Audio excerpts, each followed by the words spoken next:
Hello everyone, আশা করি সবাই অনেক বেশি ভালো আছেন। আমার আজকে একটু মন খারাপ, কারণ এই যে হুপটা দেখতে পাচ্ছেন, এটার আমি খুব ভালো একটা ফটো সেশন করতে পারিনি। কাজ শেষ হয়ে যাওয়ার পরে হুপটা এবং যে কাপড়টাতে কাজ করেছি, এটা যে কোথায় রেখেছি বা কোথায় পড়েছে খুঁজে পাচ্ছি না। আসলে এত এত কাজের ভিড়ে, মানে অনেকগুলো কাজ যেহেতু আমি একসাথেই করি এবং আমি একটু গোছানো টাইপের, আসলে নিজের প্রশংসা নিজে করতে হয় না। তারপরও আমি একটুখানি প্ল্যান করে সব কিছু করতে পছন্দ করি। তো এত প্ল্যান মাফিক চলার পরেও আসলে এইরকম ভুল কেন হলো এটা বুঝতে পারলাম না। এনিওয়েজ, এবার আসি এমব্রয়ডারির প্রসঙ্গে। আমি জানালার নিচে যে পোর্শনটা দেখতে পাচ্ছেন, এখানে উপরে একটুখানি গাঢ় কালার দিয়েছি, নিচটাতে একটুখানি হালকা কালার দিয়েছি এবং প্রত্যেকটা স্টিচ আমি শার্টিন স্টিচ দিয়েছি।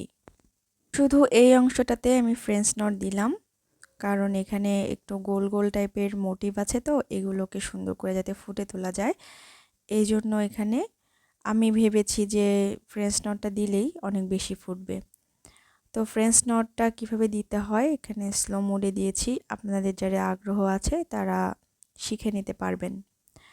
যাই হোক, এবার আসি হুপ হারানোর প্রসঙ্গে। আসলে হারিয়ে যায় নাই, হয়তো বা কোথাও পড়ে আছে, আমি দেখতে পাচ্ছি না। যেহেতু আমি অনেকগুলো কাজ একসাথে শুরু করেছি, বেশ কাজের ভিড়ে এটা কোথাও হয়তো বা পড়ে আছে, আমার চোখ পড়ছে না, এরকম কিছু একটাই হবে। তো ব্যথিত মন নিয়ে ভিডিওটা হয়তো বা শেষ করতে হবে এই আর কি। আমার চ্যানেলে আপনি যদি নতুন হয়ে থাকেন তাহলে চ্যানেলটাকে সাবস্ক্রাইব করতে ভুলবেন না এবং বেল আইকনও পাশে প্রেস করে দিতে পারেন, কারণ পরবর্তীতে যদি আমি ভিডিও আপলোড করি তাহলে আপনার কাছে নোটিফিকেশন যাবে এবং আপনি আমাকে খুব সহজেই খুঁজে পাবেন। লাইক এবং কমেন্ট করে পাশে থাকবেন। ভিডিওটা বেশ বড়সড় একটা ভিডিওই ছিল, তো কেটে ছেটে আমি 2 মিনিট প্লাস করেছি, হয়তো বা আপনাদের সুবিধা হবে দেখতে। তো এনিওয়েজ, এখানে আমি শার্টিন স্টিচ দিয়ে নিয়েছি।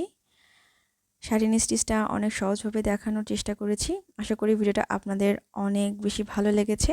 কমেন্ট করে জানাতে ভুলবেন না। দেখা হয়ে যাবে অন্য কোনো ভিডিওতে। আল্লাহ হাফেজ।